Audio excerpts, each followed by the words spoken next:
간이식이 필요해. 병실 공기가 얼어붙었다. 모니터 심박음만 또각또각 울릴 뿐 누구도 먼저 숨을 들이마시지 못했다. 진호가 가장 먼저 입술을 달달 떨었다. 뭐라고요? 고성이는 눈을 피하지 않았다. 차분했고 그래서 더 잔인했다. 네가 적합해. 검사 결과가 그렇게 나왔어. 제 허락도 없이 뭘 검사했는데요? 은호의 목소리가 갈라졌다. 저를 왜 찾았는지 이제 알겠네. 딸이라서가 아니라 살릴 수 있으니까. 그 순간 문이 철컥 열리며 누군가가 무심하게 들어왔다. 엄마! 은호의 고개가 천천히 돌아갔다. 눈앞에 선 남자, 몇 년을 친구로 지냈던 한준호. 그의 입에서 나온 호칭 하나가 모든 서사를 뒤집었다. 준호, 네가 왜 그 사람을 엄마라고 불러? 준호의 눈빛은 죄책감과 결심이 뒤엉켜 있었다. 그리고 누나, 미안. 누나? 지혁이 늦게 병실에 뛰어들었다.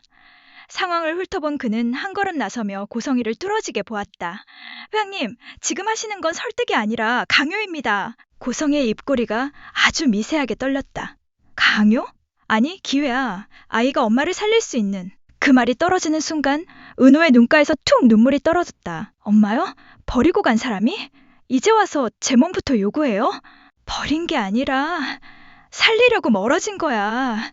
살리려고 멀어졌다는 말로 버린 흔적이 지워져요? 침대 난간을 쥔 은호의 손등이 하얗게 질렸다. 폭발은 시작됐고 병실벽 내면이 그 울림을 그대로 반사하고 있었다. 12시간 전, 천장 속까지는 손을 못 대놨네. 70년 세월이 보인다. 문이 덜컥거리는 한옥. 지혁과 은호는 새 리모델링 의뢰 현장을 둘러보고 있었다. 지혁이 손전등으로 석가래를 비추는 순간 벌어진 틈에서 마른 목재가 우두둑 소리를 냈다. 안 돼! 나무가 지혁 쪽으로 곤두박질 쳤다. 반사적으로 은호가 그의 어깨를 밀쳤고 둘은 바닥으로 같이 구르며 목재는 허공을 베고 떨어졌다. 괜찮아? 지혁이 허겁지겁 일어나며 은호의 손을 붙잡았다. 손목이 살짝. 그녀는 씩 웃었지만 손목은 이미 붉게 부어오르고 있었다. 응급실. 접수대 앞에서 간단한 엑스레이와 처치를 마치자 간호사가 추가 체열 동의서를 내밀었다. 손목은 큰 문제 없으세요? 다만 정밀기초 검사가 무료로 제공돼서요. 요즘 캠페인이 동의서 상단 로고가 눈에 들어왔다. 성의의료문화재단. 이거 누가 신청했죠? 예약이 되어 있는데요. 지인 추천으로요. 지혁이 순간 짧게 숨을 들이켰다. 누가요? 간호사는 웃음으로 얼버무렸다. 보호자 정보는 확인이 안 됩니다. 창가 의자에 앉은 은호는 손목 찜질팩을 쥔 채 쓸데없이 반듯한 활자들이 박힌 동의서를 내려다봤다. HLA 조직 적합성 패널. 람 동의서를 내려다봤다. HLA 조직 적합성 패널이 포함된 항목. 그녀는 문득 며칠 전 문자가 생각났다. 은호 씨, 우리 재단에서 건강검진 지원해요. 피 한 번 뽑으면 끝. 그때는 그저 상냥한 배려 같았다. 지금은 의도가 정밀한 설계도처럼 보였다. 검사실 문이 열렸다. 하이힐 소리. 자연스럽게 매무새를 여민 여자가 걸어 들어왔다. 많이 놀랐지? 고성이었다. 우리 병원이라 조금 더 빨리 도와드릴 수 있었어요. 저 예약한 적 없. 선제 관리는 이상이 없을 때 하는 거야. 너도 알잖아. 일이 터지고 나면 늦어. 지혁이 한 발 앞으로 나섰다. 회장님, 오늘은 손목 때문에 온 겁니다. 정밀 체열은 불필요해요. 성희는 그를 스쳐보며 은호만 바라봤다.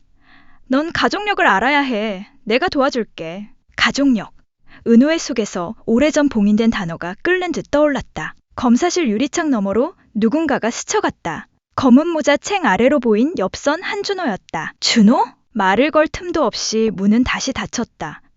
은호는 자기도 모르게 동의서를 구겨 쥐었다. 그날 밤 그녀는 문자를 받았다. 성의의료문화재단 내일 09시 00분 체열 예약 확정. 대기시간 없이 진행 예정. 그녀가 답장을 입력하다 지웠다. 취소합니다. 손가락이 멈췄다. 누군가의 계획이 이미 그녀의 하루를, 혈관을, 선택을 예약해두었다는 오싹함이 등을 훑었다. 지혁은 그 밤 빈 사무실에서 커피를 2잔 끓였다. 하나는 자신의 책상에, 다른 하나는 은호의 책상에. 메모지 1장. 손목 얼음찜질 10분. 내일 검사 거절하고 아침 먹자. 그는 불 꺼진 유리창에 비친 자기 얼굴을 보았다. 불안과 화가 교차하는 얼굴. 그리고 아주 작게 혼잣말처럼 내뱉었다. 이건 선 넘은 거요, 회장님. 아침, 은호는 결심한 듯 재단에 전화를 걸었다. 오늘 예약 취소. 문이 열리고 고성이와 준호가 병실에 함께 들어왔다. 취소할 거라면 이유라도 듣고 하자. 성희가 먼저 입을 열었다. 준호가 모자를 벗었다. 누나, 나 얘기 좀 하자. 누나? 은호의 미간이 찌푸려졌다. 성희의 목소리는 낮았지만 움직일 틈을 주지 않았다. 은호, 내가 알아야 할 진짜 이유가 있어. 왜 지금이냐고 묻는다면 시간이 없다. 그리고 현재 폭발의 중심으로 돌아왔다. 간이식이 필요해. 네가 적합하단 결과가 나왔고 시간을 더 미루면 나도 위험해져. 그 결과 어떻게 얻었는데요? 엄마가 내 아이의 건강을 확인한 거야. 엄마요? 은호가 헛웃음을 터뜨렸다. 그 단어를 그렇게 쉽게 쓰지 마세요. 지혁이 한 손으로 은호의 어깨를 감싸며 고성이를 노려봤다. 회장님, 그 한 장짜리 동의서로 사람을 도구로 만들지 마세요. 성희는 미세하게 웃었다.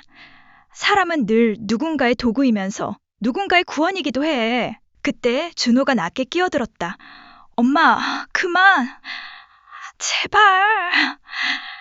조용히 있어. 성희의 칼날 같은 시선이 아들을 관통했다. 여긴 엄마와 딸의 문제야. 은호가 마침내 울컥 한 발 전진했다. 그럼 엄마답게 해요. 제 선택을 기다려요. 검사로 예약으로 봉투로 밀어붙이지 말고 사람으로서 부탁하세요. 병실이 조용해졌다.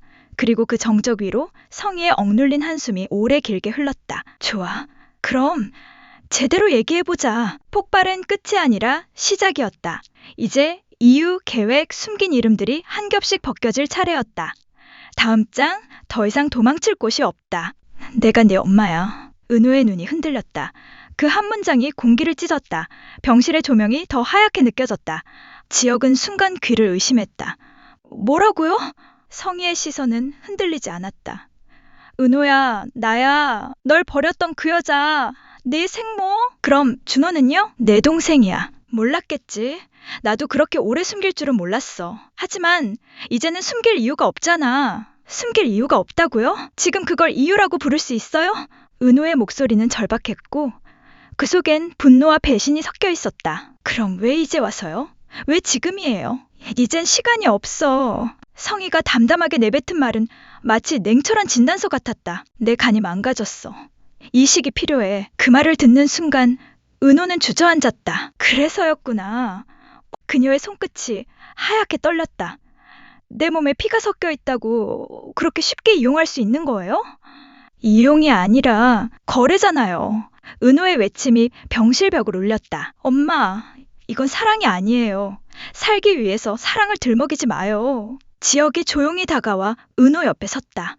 은호 씨, 일단 나가요. 아니요, 들어야 해요. 얼마나 더 나를 속였는지. 그녀의 눈동자가 성희를 꿰뚫었다. 그날 내가 병원에 온 것도 당신 계획이었죠? 아니, 그건... 거짓말 하지 마요. 검사도 예약도 병원도 다 당신이 만든 판이잖아요. 성희는 잠시 입을 다물었다. 그래, 맞아. 내가 계획했어. 하지만 그건 널 지키기 위해서야. 누굴 지키겠다는 거예요? 나요? 아니면 당신 자신이에요? 둘 다야. 넌 내 일부고 내가 살아야 나도 살아. 그래서 내 동의 없이 검사하고 내 친구를 시켜 감시했어요?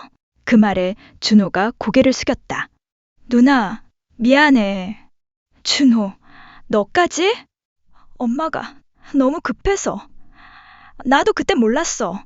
이런 일이 될 줄은. 아니, 알고 있었어. 은호의 목소리가 낮아졌다. 네가 엄마를 회장님이라 부르던 순간부터 이상했어. 그때부터 다 짜여 있었던 거지. 지혁이 손을 움켜쥐었다. 회장님, 이건 범죄입니다. 타인의 의료 정보를 무단으로. 그만해요, 지혁씨.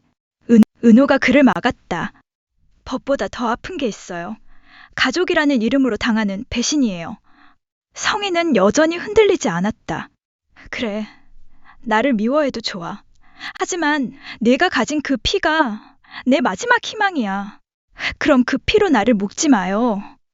은호의 눈에서 또 한 줄기 눈물이 흘렀다. 엄마라면 나를 살리세요. 나를 도구로 만들지 말고. 잠시 침묵이 흘렀다. 그리고 성희는 조용히 미소를 지었다. 그래, 넌 역시 나를 닮았어. 끝까지 맞서잖아. 그녀는 몸을 돌려 병실 밖으로 걸어나갔다. 준호가 뒤따르며 말했다. 엄마, 이제 그만해요. 아니, 아직 시작도 안 했어.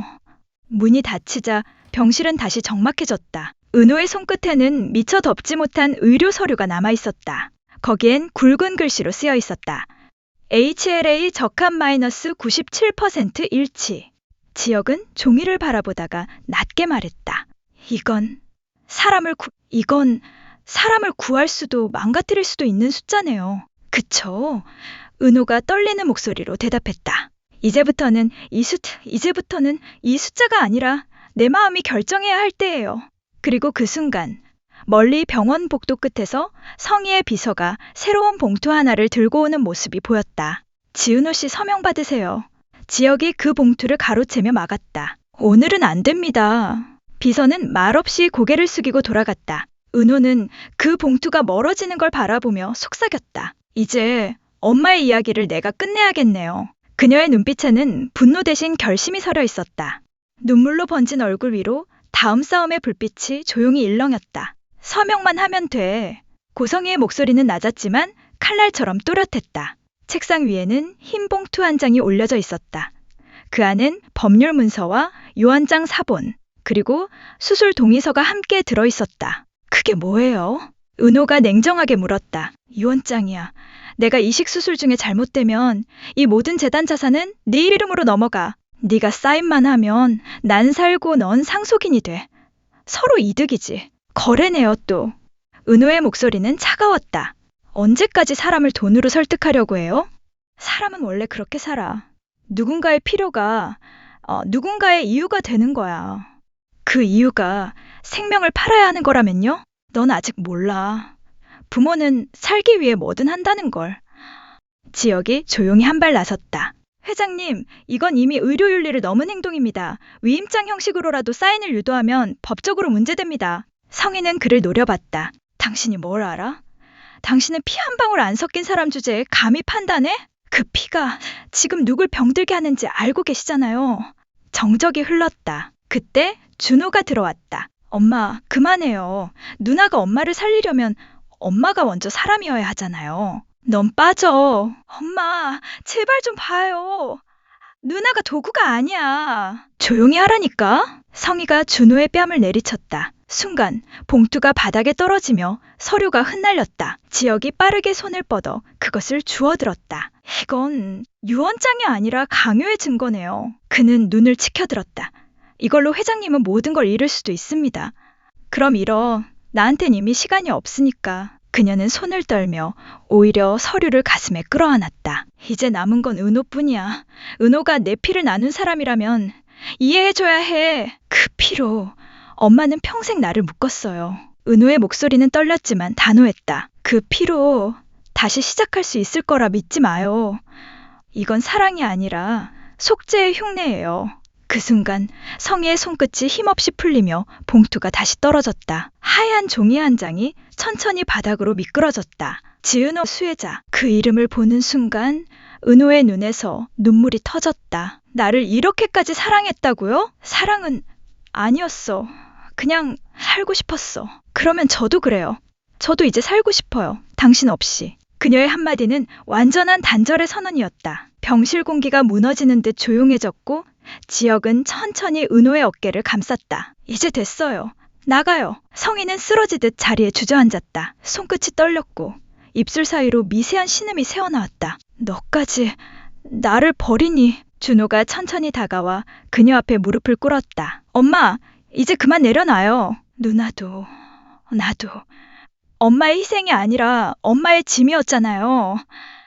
눈물이 떨어졌다. 그러나 이번엔 누구도 닦지 않았다. 한때 성공한 여자로 불렸던 고성희의 손이 허공을 향해 허우적거렸다. 난 가족을 지키고 싶었을 뿐이야. 지키는 건 소유가 아니에요. 은호가 마지막으로 돌아섰다. 이제 엄마의 세상은 끝났어요. 이건 구원이 아니라 심판이에요. 문이 닫히며 병실은 고요해졌다. 밖에서는 겨울비가 내리고 있었고 한 줄기 번개가 유리창을 스쳤다. 그 빛에 잠시 비친 성희의 얼굴은 살고자 발버둥치는 인간의 초상처럼 일그러져 있었다. 병실의 불빛은 희미했다. 누군가의 숨소리와 심장 모니터의 전자음만이 공간을 채우고 있었다. 고성희는 침대 머리맡에 걸린 가족 사진을 바라보고 있었다. 오래전 찍은 한 장의 사진 속 어린 은호와 아들 준호가 있었다 웃고 있었지만 그 미소는 이제 낯설고 멀었다. 내가 도대체 어디서부터 틀린 걸까?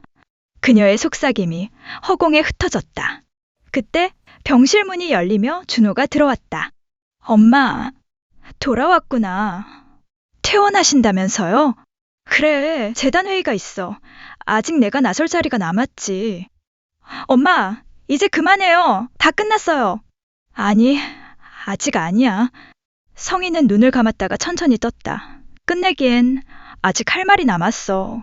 며칠 후 재단 회의실. 이사회 의장석에는 여전히 고성희의 이름이 걸려 있었다. 그러나 좌석 주변의 공기는 차가웠다. 이사 한 명이 말했다.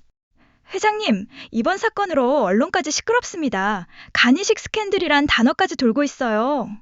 진실이 밝혀지면 될 일입니다. 회장님이 지은호 씨를 친딸로 숨기고 불법 검사를 진행한 사실이 문건으로 나왔습니다. 그건 오해예요. 오해가 아니라 증거입니다. 책상 위로 두꺼운 서류 봉투가 던져졌다. 은호의 이름 그리고 검사 내역이 적힌 문서들이 한가득이었다. 성희의 손이 서류 위에서 멈췄다. 누가 이걸 언론에 흘렸죠? 저입니다. 그 목소리의 주인은 문을 열고 들어선 은호였다. 순간 회의실이 얼어붙었다. 은호야, 이제 그렇게 부르지 마세요. 당신은 제게 엄마가 아니라 하나의 사건이에요. 성희의 얼굴이 굳어졌다. 내가 살기 위해 한 일일 뿐이야. 그래요. 그런데 그 살겠다는 말 뒤엔 늘 누군가가 죽어나갔죠. 당신은 사람을 살리지 않았어요. 당신은 사람을 소모했어요. 이사들의 시선이 흔들렸다. 성희는 마지막 자존심을 붙잡듯 자리에서 일어섰다. 그럼 내가 내 자리를 대신하겠다는 거니? 아니요. 은우는 고개를 저었다. 전 이제 그 어떤 자리도 원하지 않아요. 그냥 당신으로부터 자유로워지고 싶어요. 그 말은 곧 선고였다. 이사회는 그날부로 고성희 회장 해임안을 통과시켰다. 그녀의 손끝이 허공을 움켜쥐었지만 아무것도 잡히지 않았다. 밖에서는 기자들의 셔터음이 연이어 터졌고 그 소리가 마치 철문이 닫히는 소리처럼 메아리쳤다. 며칠 뒤 재단 앞 도로, 성희는 검은 외투를 입고 걸었다. 비가 내리고 있었다. 그녀는 가방 속에서 오래된 바나나 그림을 꺼내들었다. 그림은 어린 은호가 그렸던 것. 바나나 좋아했지. 네가. 그녀의 눈시울이 붉어졌다. 그래도 난 내가 내 딸이라는 게 자랑스러웠어. 그녀는 그렇게 중얼거리며 천천히 길 건너편으로 향했다. 그 순간 멀리서 지역이 다가왔다. 회장님! 그녀가 걸음을 멈췄다. 그만 가세요. 이젠 되돌릴 수 없습니다. 난 되돌아가려는 게 아니야. 그녀의 눈빛엔 이상한 평온이 깃들어 있었다. 이제야 처음으로 내 선택을 하러 가는 거야. 비 내리는 거리에서 그녀는 홀로 걸어갔다. 그리고 다음 장면. 병원 응급실. 의사들이 분주히 뛰어다니고 있었다. 은호가 달려와 지역의 손을 붙잡았다. 엄마가? 지역은 고개를 끄덕였다. 병원 근처에서 의식을 잃으셨대요. 살 수 있대요? 이식 수술 이미 진행 중이래요. 그 순간 수술실 불빛이 켜졌다. 은호는 멍하니 바라보다가 천천히 중얼거렸다. 결국 그 사람은 끝까지 자기 방식으로 살았네. 지역이 조용히 말했다. 그래도 이번엔 진심이었을지도 몰라요. 그래요. 이번엔 처음으로 누굴 위해 자기 목숨을 내놓은 거니까. 수술실 불빛이 꺼지고 긴 정적이 흘렀다. 간호사가 조심스레 걸어 나왔다. 수술은 성공적이었어요. 하지만 회장님은. 은호의 눈물이 조용히 떨어졌다. 그녀는 고개를 숙이며 속삭였다. 엄마, 이제야 진짜로 놓아드릴게요. 창밖엔 다시 비가 내리고 있었다. 그 빗방울 사이로 한때 욕망으로 가득 찼던 여자의 이름이 천천히 사라지고 있었다. 그리고 남은 이들은 조용히, 아주 천천히 다시 삶으로 걸어가기 시작했다. 병원 복도에는 아직도 희미한 소독약 냄새가 남아있었다. 지역은 은호의 곁에서 묵묵히 서 있었다. 의사의 말이 끝나자 은호는 천천히 고개를 숙였다. 눈물이 떨어져 발등을 적셨다. 마지막까지 자기 뜻대로 갔네요. 그래도 마지막은 당신을 지키려고 했던 것 같습니다. 지역의 목소리는 낮고 진심이었다. 그게 변명일지라도 엄마였으니까요. 은호는 눈을 감았다. 그래요. 이제 정말 놓을게요. 지혁은 아무 말 없이 은호의 손을 잡았다. 그 손은 차가웠지만 여전히 살아있었다. 그들은 그렇게 한동안 말없이 서 있었다. 창밖으로는 저녁이 지고 있었고 회색빛 하늘 사이로 한 줄기 빛이 병실을 스쳤다. 며칠 후 장례식장. 사진 속의 고성이는 여전히 단정한 미소를 짓고 있었다. 저 미소도 계산된 거였을까요? 준호가 조용히 말했다. 아니, 그건 진심이었을 거야. 은호가 대답했다. 엄마는 세상을 잘못 배웠을 뿐이에요. 사랑을 거래로, 희생을 조건으로 배웠죠. 그녀는 사진을 바라보며 낮게 중얼거렸다. 엄마의 세상은 끝났어요. 하지만 나한텐 새로운 세상이 시작될지도 모르겠네요. 지혁은 잠시 그녀를 바라보다가 말했다. 이제 사업도 동업도 재단도 다 내려놔요. 그냥 은호 씨로 돌아가요. 그럴 수 있을까요? 할 수 있죠. 처음부터 우리를 망가뜨린 건 너무 많은 역할이었잖아요. 은호가 미소를 지었다. 지혁 씨답네요. 결국 다 내려놓으라고 하네요. 내려놔야 채워지죠. 그럼 지혁 씨는요? 저 내려놓으면 다시 잡을 건가요? 지혁은 대답하지 않았다. 대신 손끝으로 은호의 머리카락을 쓸어 넘겼다. 그건 다음 회에서 이야기하죠. 두 사람은 그제야 웃었다. 밤이 깊어지자 장례식장은 고요해졌다. 마지막 조문객이 떠나고 남은 건 은호와 준호뿐이었다. 누나, 응? 엄마, 그래도 마지막엔 괜찮은 사람이었을까? 그건 모르겠어. 하지만 엄마의 마지막 선택이 우리를 살렸다면 그걸로 충분하다고 생각해. 준호는 고개를 끄덕였다. 이제 나도 엄마의 길이 아니라 내 길을 걸을게.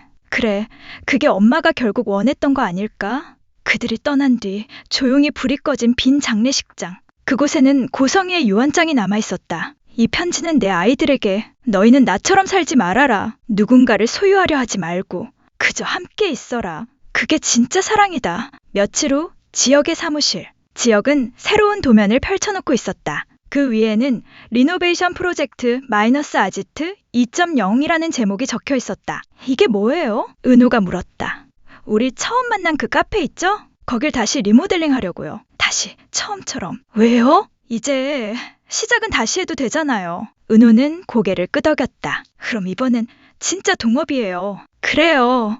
이번엔 이익 대신 마음으로 투자합시다. 그 순간 사무실 문이 열리며 준호가 들어왔다. 누나, 형, 웬일이야? 큰일 났어요. 재단에서 엄마의 비밀 계좌가 발견됐대요. 거기엔 누나 이름으로 된 계약서가 있었어요. 무슨 계약서? 아직 확인 중인데 내용이 보호자 승계라네요. 순간 공기가 멎었다. 지혁의 표정이 굳어졌다. 보호자 승계, 그건 단순한 상속이 아니라 법적 권한 이전이야. 은호의 손이 서류 위에서 떨렸다. 설마 엄마가 마지막까지... 지혁이 낮게 말했다. 그 여자는 죽어서도 세상을 조종하려는군요. 그 시각 어둠이 내려앉은 재단 금고. 누군가의 그림자가 문을 열고 있었다. 금고 안에는 봉인된 USB 하나와 고성이 개인 비망록이라는 서류철이 있었다. 그 손이 그것을 집어들었다. 짧은 속삭임이 흘렀다. 이제 내 차례야. 그리고 화면이 어둡게 전환되며 다음 회 예고 자막이 떠올랐다. 그녀가 떠난 자리에 또 다른 비밀이 남았다. 지혁과 은호. 그들의 관계에 다시 어둠이 들이온다. 그리고 고성이의 비망록이 세상을 뒤흔든다. 마지막 장면. 은호가 창밖을 바라보며 속삭인다. 끝난 줄 알았는데 엄마의 세상은 아직 끝나지 않았네요. 지금까지 이야기가 마음에 드셨다면 구독, 좋아요 부탁드리겠습니다. 오늘도 시청해주셔서 정말 감사합니다.